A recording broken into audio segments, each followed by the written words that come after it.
रुक्मणी लक्ष्मी जी का अवतार थी तो राधा कौन थी। जय श्री कृष्णा दोस्तों, आज हम आपको रूपमती से राधा तक दो युगों में बसी एक आत्मा की प्रेम गाथा सुनाने जा रहे हैं। त्रेता युग का समय था। भगवान विष्णु ने पृथ्वी पर मर्यादा पुरुषोत्तम श्री राम के रूप में अवतार लिया था। अयोध्या नगरी आनंद से भरी थी, परंतु श्री राम के जीवन में सुख से अधिक त्याग और कर्तव्य की महिमा थी। राजा होकर भी वे वन गए, पत्नी सीता और भ्राता लक्ष्मण के साथ रावण का वध किया, सीता को लौटा आई। अयोध्या नगरी अपनी समृद्धि और मर्यादा के लिए प्रसिद्ध थी। अयोध्या नरेश श्री राम राजा होने के बावजूद एक सन्यासी की भांति जीवन जी रही थी। वे जनक नंदिनी सीता से विवाह कर उन्हें रघुकुल की कुल वधु बनाकर लाए थे। फिर वनवास, रावण वध और सीता की अग्नि परीक्षा। जीवन में मानो क्षणिक सुख और दृढ़ कर्तव्य ही शेष रह गए थे। पर श्री राम केवल एक पति नहीं, एक धर्म रक्षक थे। जब प्रजाजनों के मुख से सीता की पवित्रता पर संदेह के स्वर उठे तो राम ने मन को चीर कर उन्हें वनवास दिया। और अंत में जब सीता धरती माता की गोद में समा गई तब श्री राम पूरी तरह अकेले हो गए।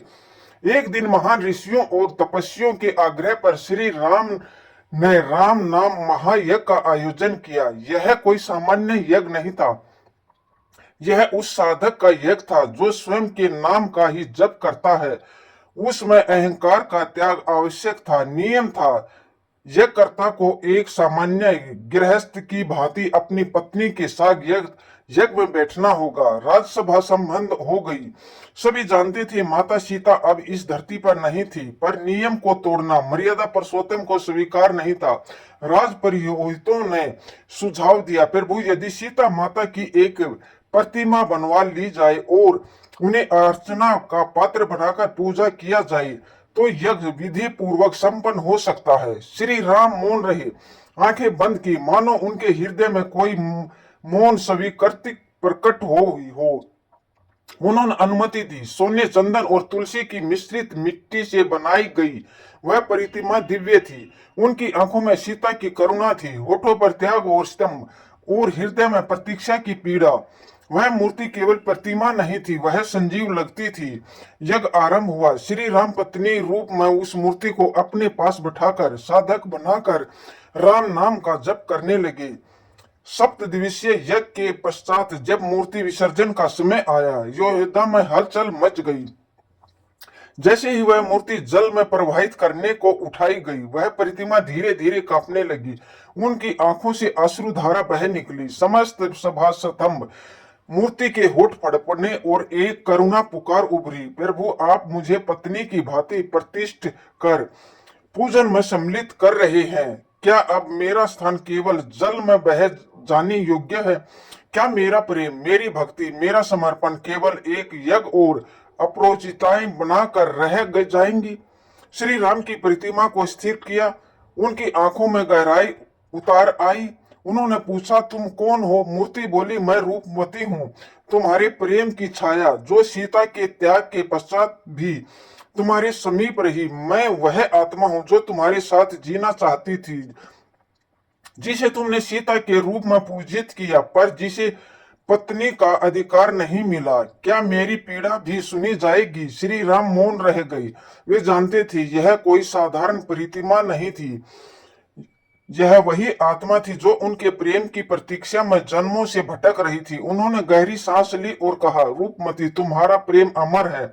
इस पर जन्म मैं श्री राम हूँ, धर्म का प्रतीक, धर्म की मर्यादा मुझे किस अन्य स्त्री को अपनी पत्नी के रूप में स्वीकार नहीं करने देती। लेकिन तुम्हारी भक्ति, तुम्हारा समर्पण व्यर्थ नहीं जाएगा। मैं वचन देता हूँ, जब मैं अगले युग में श्री कृष्ण के रूप में जन्म लूंगा तब तुम राधा बनकर मेरे साथ रहोगी। जितने दिन इस जन्म में मैं तुमसे दूर रहा, उतने ही दिन अलग युग में तुम्हारा संग करूंगा। और इस बार न कोई मर्यादा होगी, न कोई वियोग। इतना कहकर श्री राम ने उस चेतन प्रतिमा को जल में प्रवाहित किया। जल में केवल मिट्टी गई, आत्मा वहीं ठहर गई। अगले युग के लिए काल चक्र आगे बढ़ा। त्रेता युग बीत गया और द्वारपा का आरंभ हुआ। अब वही विष्णु श्री कृष्ण बनकर जन्मे, यशोदा की गोद में गोकुल के एक ग्वाल बाल के रूप में, और बरसाना नगरी में जन्म ली एक कन्या, अत्यंत शोभ्य अत्यंत दिव्य राधा। बचपन से ही उनका मन कान्हा की ओर खींचने लगा। जब कृष्ण मुरली बजाते राधा की आंखों से आंसू बहने लगते। उन्हें नहीं ज्ञात था कि क्यों, पर उनकी आत्मा जैसे कहती थी, मैं तुझे जानती हूँ, मैंने तुझे कभी राम के रूप में देखा है और तुमसे वियोग में जीवन बिताया है। कृष्ण ने जब पहली बार राधा को देखा तो मन ठहर गया। वह कोई सामान्य दृष्टि नहीं थी, वह युगों की प्रतिमा का मिलन था। परंतु कृष्ण जो लीला पुरुषोत्तम थे, उन्होंने राधा से कुछ नहीं कहा। वे जानते थे राधा को स्वयं स्मरण होगा कि वह कौन है। वृंदा की गलियों में जो प्रेम लिखा गया वह केवल दृष्टि और मुरली के स्वर में था। राधा ने कभी अधिकार नहीं जिताया और कृष्ण ने कभी दूरी नहीं दिखाई। वे एक दूसरे के हृदय में बसते थे, पर समाज के बंधनों से परे थे। राधा वह आत्मा थी जो रूपमती के रूप में राम की प्रतिमा बनी थी। अब कृष्ण के साथ प्रेम के उत्सव में नाच रही थी। जब यशोदा ने कृष्ण से पूछा, बेटा ये राधा तुम्हारे लिए क्या है? कृष्ण मुस्कुराई, माँ राधा मेरी प्राण है। जैसे गीत के बिना सुर अधूरा है, वैसे ही मेरे बिना राधा अधूरी है। पर माँ मैं भी राधा के बिना अधूरा हूँ। राधा और कृष्ण का विवाह नहीं हुआ क्योंकि वह प्रेम विवाह के दायरे में बंधन योग्य नहीं था। यह आत्मा का मिलन था जो युगों पहले एक अधूरी मूर्ति से शुरू हुआ था।